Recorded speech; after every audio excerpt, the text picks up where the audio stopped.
After these things, God tested Abraham and said to him, "Abraham." And he said, "Here I am."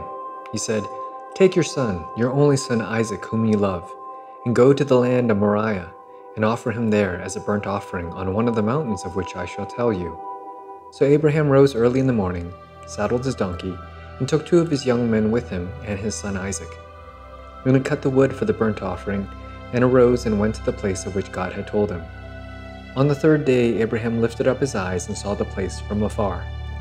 Then Abraham said to his young men, "Stay here with the donkey. I and the boy will go over there, and worship and come again to you." And Abraham took the wood of the burnt offering and laid it on Isaac his son. And he took in his hand the fire and the knife.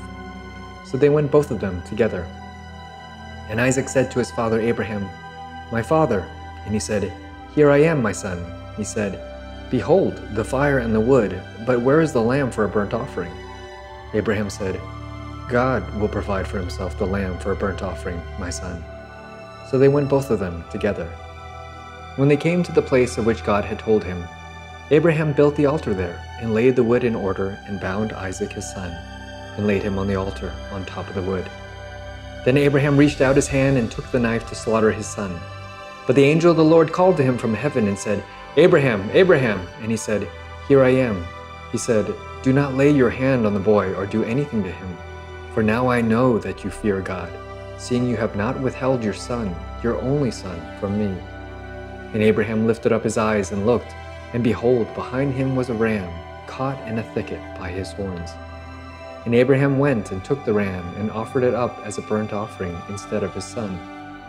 So Abraham called the name of that place, "The Lord will provide," as it is said to this day, "On the mount of the Lord it shall be provided."